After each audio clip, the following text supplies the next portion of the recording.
ngiri mu mwijima ndaziyahonja, umutima wanjye wari wuzuye intimba. Yesu yanyegereye anyereka urukundo, amvana mu mubabaro, ampesha amahoro. Iyo mwambaje aranyumva, iyo nguye arampagurutsa, ubuntu bwe ntibushira, buri munsi arandinda. Arakiza, arakiza,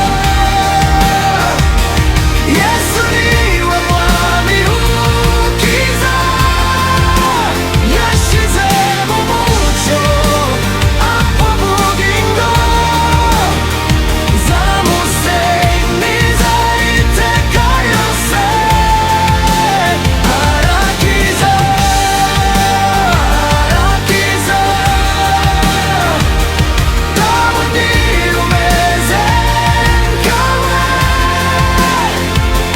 niwe byiringiro byanjye, nzamukurikira iteka.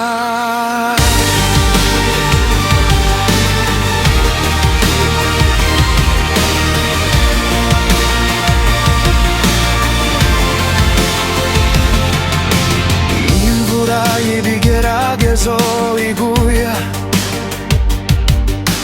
niwe ubana nanjye ntatinya, ampa imbaraga zo gukomeza, akanyobora